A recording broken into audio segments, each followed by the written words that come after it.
साल 1958। पाकिस्तान एक अजीब सी कशमकश में था।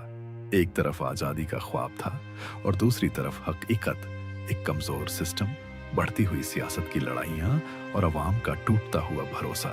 लेकिन किसी को यह अंदाजा नहीं था कि बस कुछ ही दिन बाद पाकिस्तान की कहानी हमेशा के लिए बदल जाएगी। यहाँ एक सवाल पैदा होता है, क्या मार्शल लॉ अचानक आया था या ये पहले से तय था?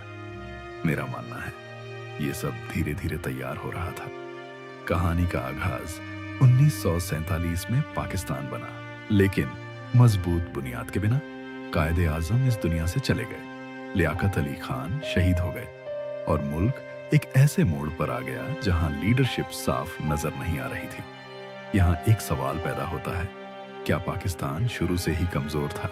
मेरा मानना है मुल्क कमजोर नहीं था, हालात मुश्किल थे और लीडरशिप उनका मुकाबला नहीं कर पा रही थी। 1956 का दस्तूर एक उम्मीद। 1956 में पाकिस्तान ने अपना पहला दस्तूर बनाया। अब पाकिस्तान बन चुका था इस्लामी जमहूरिया। पाकिस्तान सब कुछ ठीक लग रहा था, लेकिन सिर्फ कागज पर। हकीकत में हुकूमतें गिर रही थीं, वजीर आजम बदल रहे थे, सियासी अस्थिरता बढ़ रही थी। यहां एक सवाल पैदा होता है, क्या दस्तूर नाकाम हो गया था?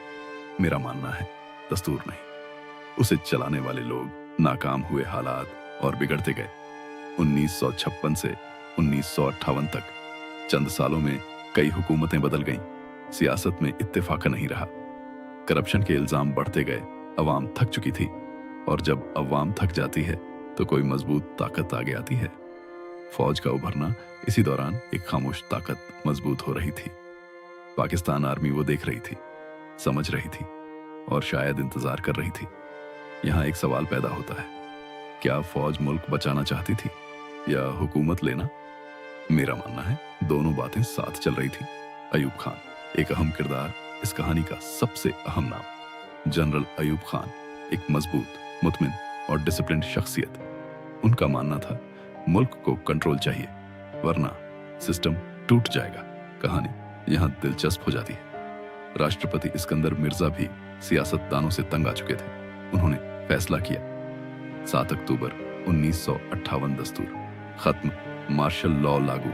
लेकिन असली मोड़ अब आता है। सिर्फ 20 दिन के अंदर अयूब खान ने इस्कंदर मिर्जा को हटा दिया और खुद सत्ता संभाल ली और कहानी यहां पर बिल्कुल बदल जाती है।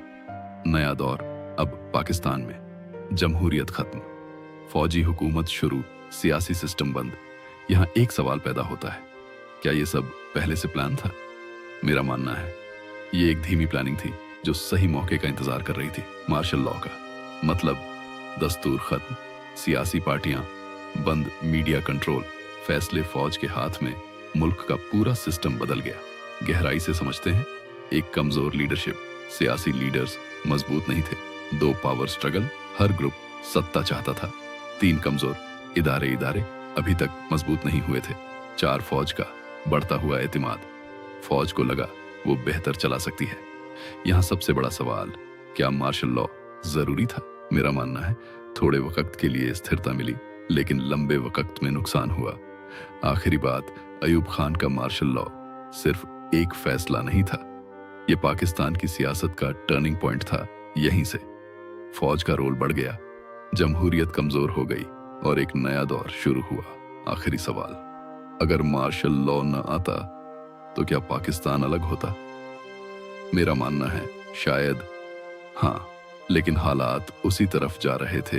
एंडिंग लाइन, कभी कभी मुल्क को संभालने के लिए लिया गया फैसला उसकी सियासत को हमेशा के लिए बदल देता है।